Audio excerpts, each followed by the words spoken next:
be shocked when you find out just how crazy Francine Smith really is. She's arguably the most insane character in the series, and we can prove it. From her colorful parenting skills to her murderous tendencies and obsession with George Clooney, she's on another level. You're basically stepping into an insane asylum, and today's featured patient is Francine Smith. Francine has a colorful past. We've heard her talk about it from time to time about how she used to be a party girl, how she used to take illegal narcotics and engage in coital relations with thousands of people. But on top of all, Francine has another crazy habit. In the 4th episode of season 9, called Crotch Walkers, Steve and his friends were cultivating a garden, and when they discovered that they didn't have any money to buy tomato cages, they decided to steal them, and soon they developed the habit of stealing. It went moderately well for them until they tried to rob a candy store and Steve got caught. Francine was called to intervene as the owner of the store let Steve off with a warning. Francine took Steve home in silence, which had Steve wishing that his mom would yell at him. But here's the kicker. Francine took him to a secret room behind her closet where she kept the things that she had been shoplifting for 20 years. She wasn't mad at Steve for stealing, she was mad at him because he got caught. I'm not angry at you for stealing. I'm angry that you got caught. Ah! Blouse monster! No! I won't put you on! The funny thing is, Francine takes pride in the fact that she hasn't been caught shoplifting in 20 years. So she decides to teach Steve how to steal and avoid detection while shoplifting. Yes, Steve's mother was teaching him how to steal. She swiped a green backpack and had Steve steal another one using the green backpack she'd just stolen. She even taught him to stash toys in a condom and swallow them, making him pass the toys on the other end. And it wasn't just the small toys, she had him smuggle the big ones too.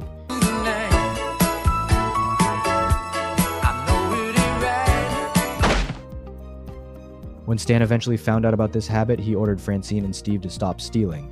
Even though Steve decided he wouldn't hang out with Francine anymore, she convinced him to join her for one last job, robbing the most secure store in the mall, known as the Gash. Steve eventually got caught and was sent to the Gash's sweatshop to work as a slave. Francine, posing as a government inspector, broke into the sweatshop with the help of the desk worker Matilda, whom she promised to help escape. When she found Steve, she came up with a unique plan to sneak him out. Wait for it. Her crotch. Yep, that's right. She reinserted Steve back into her crotch to smuggle him out. Thanks for the access. I'll be sure to give a favorable report. Thank you. And may I just say, you look in no way suspicious to me. Steve accidentally slips out, recounting the horrors he's witnessed. Francine then uses one of Stan's grenades, and mother and son manage to escape. 6 months later, Francine suddenly remembers she was supposed to help Matilda, who's still working in the sweatshop. If you think this is crazy, just wait until you see some of the other wild things Francine has done. Now pay attention. You never want Francine to go wild. Bad things happen when she does. In the episode Wild Women Do, Stan has to run a sleep apnea test for Shaquille O'Neal, so he can't take Francine out for their date night and instead asks Jeff to take her out. Before letting Jeff accompany his wife, Stan reveals that Francine once led a wild and uncontrollable life. Ever since, he's been monitoring every aspect of her behavior to make sure she doesn't encounter any triggers that might set her off. Stan gives Jeff a card listing a bunch of Francine's triggers, which includes flat-soled shoes, guacamole, and specific phrases. Jeff manages to keep Francine calm throughout the meal, but when the check arrives, he accidentally hands her the card with the list of triggers. Francine discovers the list and decides to go wild. Mr. S just wants to keep you from going wild. Wild women do. Ooh, I haven't gone wild in a long time. And they don't regret it. Francine ditches Jeff, jumps into a moving vehicle, heads to a bar with a mechanical bull, breaks a bottle over someone's head, stands on the bar, and starts kicking drinks out of people's hands. When Jeff finally catches up with her, they both get thrown out. Francine then convinces Jeff that he too has a wild side. So Jeff joins her in a series of wild escapades. They swing from expensive chandeliers, steal a tractor, and cause massive property damage. They even decide to rob someone, and their first target turns out to be Francine's old drug dealer, who takes them to his friend Rick's dry cleaning business for a party. Rick turns out to be a total nutjob who believes people can transform into washing machines. Fortunately, he ends up killing himself. Roger's called in to clean up the mess, but he just ends up calling 911 to report the incident. Phone. I do swipe text. Watch how fast. Kinda tricky with this blood all over my hands, but oh, here we go. 911, what's your emergency? Murder. There was a murder, but don't you worry, it's being handled by me and the other killers. Roger abandons them as the police arrive, so Francine and Jeff come up with the bright idea to dress Rick as a woman to cover their tracks. They throw him onto a mechanical bull at the bar, hoping it'll look like an accident. Meanwhile, Francine and Jeff decide they're friends. Either way, you definitely don't want to be around Francine when she goes wild. In another episode, Stan is feeling bored in the bedroom. Francine wants to spice things up, but Stan insists on keeping things strictly missionary, believing that's the way God intends a man to lie with his wife. A frustrated Francine watches as Stan spanks Steve for being difficult, and when she complains that Stan is always spanking him, Stan decides to spank her instead to show it's no big deal. However, it turns out to be a very big deal for Francine. Oh my. What do you mean, oh my? It's supposed to hurt. No, it does. It does. Oh, come on. No way. Oh, I don't believe you. That's right.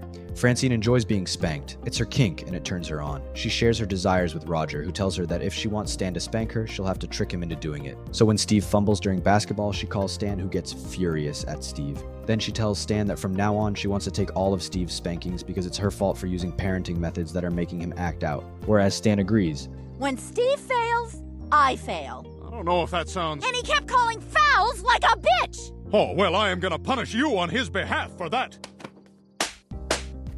But this is where things get interesting. Francine starts setting Steve up in all sorts of ways to provoke Stan into spanking her. She uses his sneakers to track mud into the house, slaps his underwear on Stan's face while he's napping, and even changes Steve's grades from a B to an F just to make Stan angry enough to spank her. Eventually, Stan catches her when she throws a bike into the house. Francine confesses that she's turned on by spanking, but Stan rejects her desires and banishes her to the woods. He then talks to Roger about Francine's kinks, and Roger points out that everyone has a kink, including him, by singing a kinky song with everyone in his bar. After the song, Stan realizes that he has a kink too. His kink is actually all the kinks, so he brings Francine back and requests that they make love in his newfound kinky way, which involves performing in front of people, particularly Principal Lewis and his gay lover.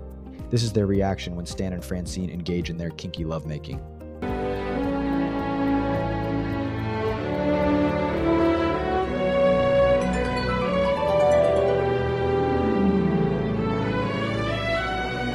It got so out of hand that it even involved a little person at one point. Francine realized she had created a monster, so once again she asked Roger for help. Roger decided to pull a Hail Mary and do something so bizarre that it would snap Stan back to his senses. There's no easy way to say this, but Roger went into Stan through his butt. I mean, he literally put his extra-large balloon-sized head into Stan's rear end and started talking through his stomach. That gives a whole new meaning to the word probing.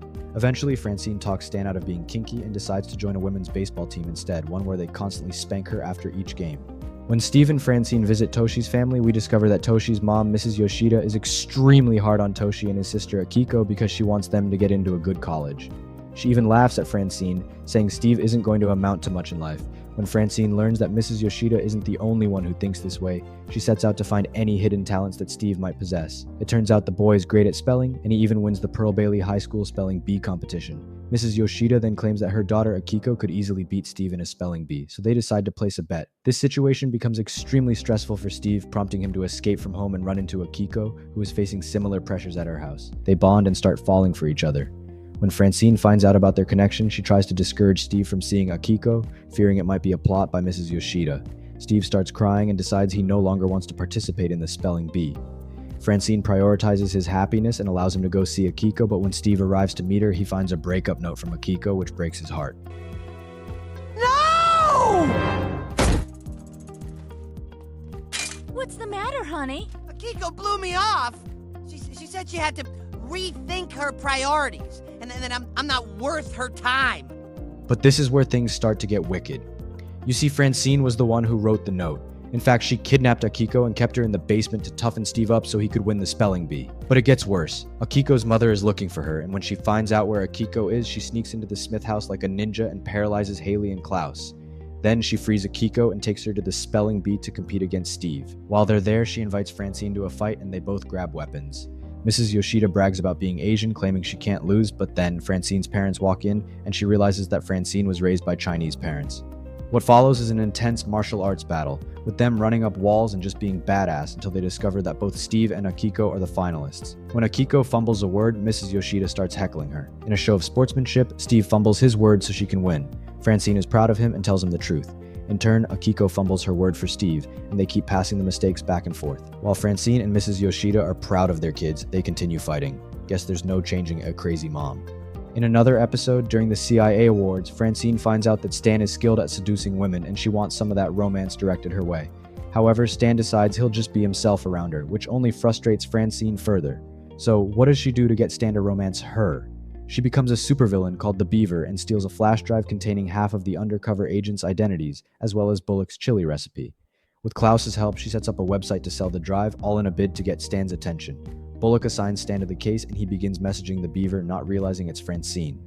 They start a flirtatious back and forth in front of Bullock, the other CIA agents, and Klaus. Stan and Francine go overboard with the wink emoji, somehow turning it into an oddly sensual symbol.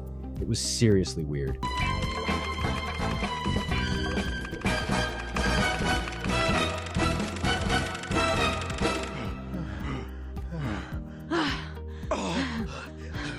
After all that, Stan arranges a meeting with the Beaver at a masked party. When he arrives, he immediately recognizes Francine, who explains her reason for stealing CIA secrets. Stan persuades her to hand over the flash drive, but it turns out it's already been stolen by another supervillain, the Falcon. Francine decides to set up another meeting with the Falcon and brings him up to her hotel room, where Stan is waiting to ambush him. However, the Falcon manages to capture both of them, and Francine finally realizes that Stan's job isn't exactly easy. Stan cleverly uses one of their everyday routines to free them and takes down the Falcon with a toothpick. The two end up winning Best Couple Kills at the next CIA Awards, which is saying something. So, believe it or not, a lot of what you've seen so far is a toned-down version of Francine. Now we're getting into just how wacky and out of control Francine can be. One of the most infamous episodes of American Dad is called Tapped Out. It begins when the family goes clothes shopping, and Steve decides he's going to pick out his own outfit without his mom's help. Surprisingly, Francine is totally cool with it. The new clothes give Steve a big boost in confidence, and Principal Lewis even cast him as the lead in the school play. But later that night, while he's doing his usual security patrol around the house, Steve discovers something extremely strange. Oh, Francine, you milky marvel. You're a one-woman dairy farm. Francine! What are you doing? It turns out Francine never weaned Steve off breast milk. What's the word again? Oh right, weaning. Francine never weaned Steve. And her excuse? She claims she just never Googled when she was supposed to wean him. So for the past 14 years, she's been sneaking her breast milk into his diet. Francine asks Klaus not to tell Steve, but he spills the truth anyway, leaving Steve understandably shocked and devastated. At first, Steve quits the milk, but soon he realizes he's struggling to focus without it. So in a twist, he runs back to Francine, begging for more breast milk. And believe it or not, she's all too happy to oblige. Ring-a-ding-ding. Dispatch, I'm on the scene now.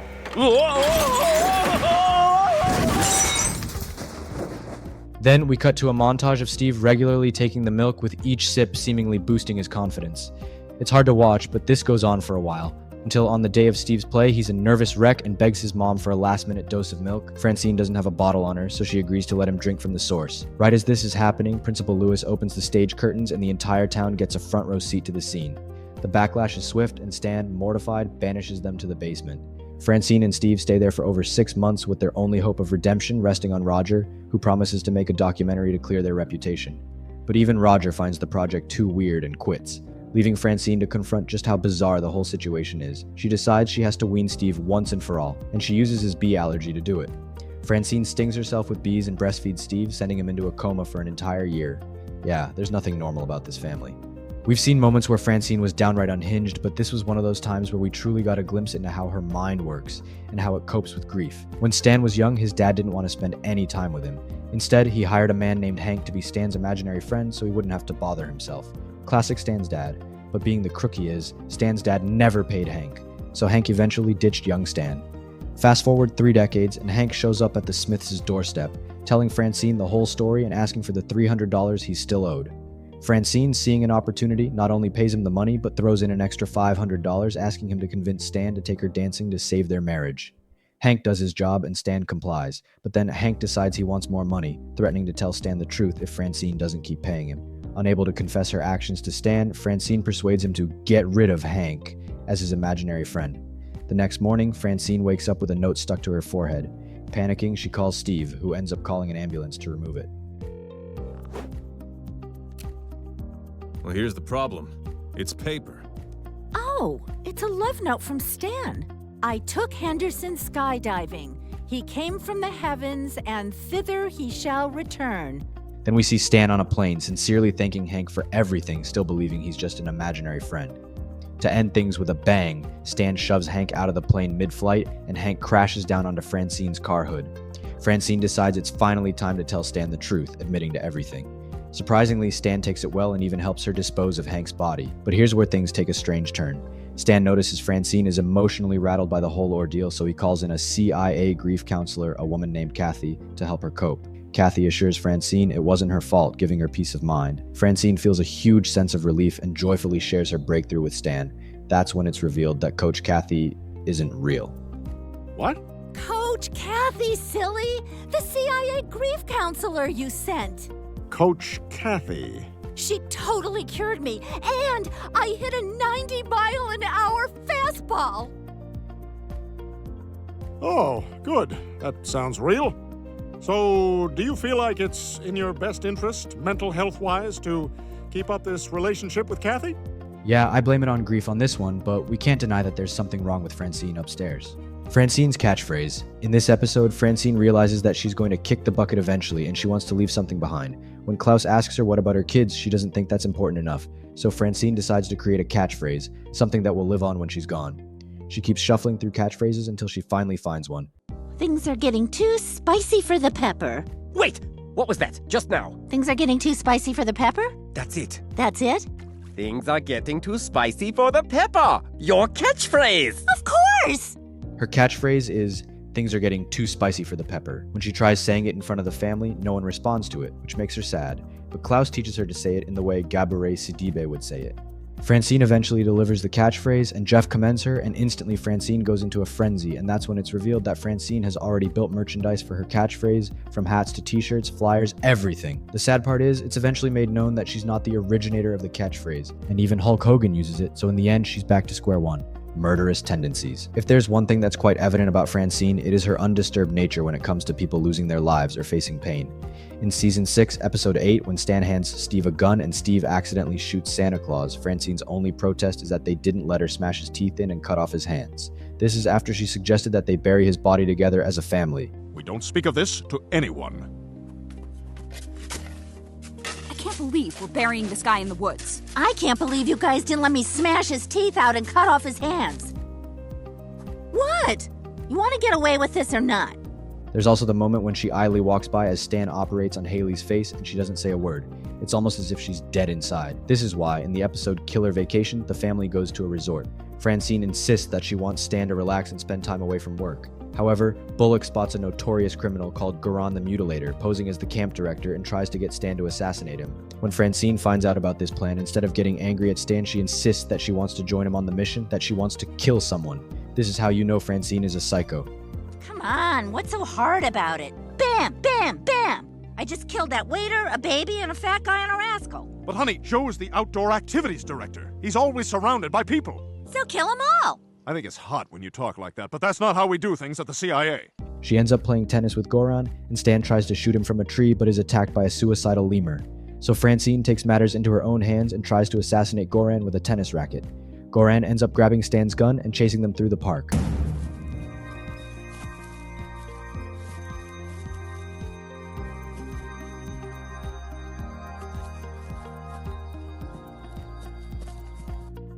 They eventually make it to a hot air balloon, and so does Goran. He ends up shooting Francine in the chest, but she's saved by a plate she made in her crafts club, and Goran gets harpooned by someone. Yeah, everything ends well, but it's important to note how eager Francine was to kill a guy. Francine also has celebrity obsessions, but there is one celebrity that Francine hates so much that she would do anything to see him in pain. George Clooney. During her 39th birthday, Francine seems to be angry at everyone and even throws away her birthday cake. When Stan asks her what's wrong, she reveals that she was going to be a movie star until George Clooney stole her moment and became the mega superstar. Stan arranges a moment for Francine to get harassed by paparazzi, but she's unimpressed. She tells Stan that her real dream is to ruin George Clooney's life by making him fall in love with her and then breaking his heart. God, if I just had the chance, I know exactly how I'd bring him down. You see, Clooney's never fallen in love. It's always a fling here, a fling there. Well, I'd make him fall in love with me, and then I'd break his heart. I mean, just look at that face. That's the face of someone who's mentally unhinged. But Stan agrees to the plan and they travel to Prague, where George is shooting a movie. Heck, Stan even hires mercenaries to profile the guy so they can find the keys to his heart. Stan becomes bros with Clooney and manages to set up Francine by making her look like the perfect woman for him. It should be noted that the entire operation takes a whole year. Yes, Francine is willing to dedicate an entire year of her life to get revenge on Clooney, and it works. Clooney falls in love with her. But when it's time to break his heart, Stan tells Clooney about Francine being a mom. Francine ends up trashing the entire operation, and then she says if she can't break Clooney's heart, then she's gonna kill him. Stan then handcuffs her to a pole and goes to warn Clooney about her. On his way there, he finds that Francine is free. She did this by cutting off her hands. Yeah, this lady is crazy. They eventually get to the spa where Clooney is, and Francine knocks Stan over a cliff. That's when it's revealed that this entire ordeal was just Francine having a midlife crisis. Stan finally gets through to her, and she decides not to take Clooney's life. In the end, Stan calls off his friendship with Clooney, which breaks his heart and makes Francine happy. So those are some of the best moments of Francine going psycho. Let me know what you think in the comments below, and feel free to check out my other videos of crazy moments with significant characters from American Dad.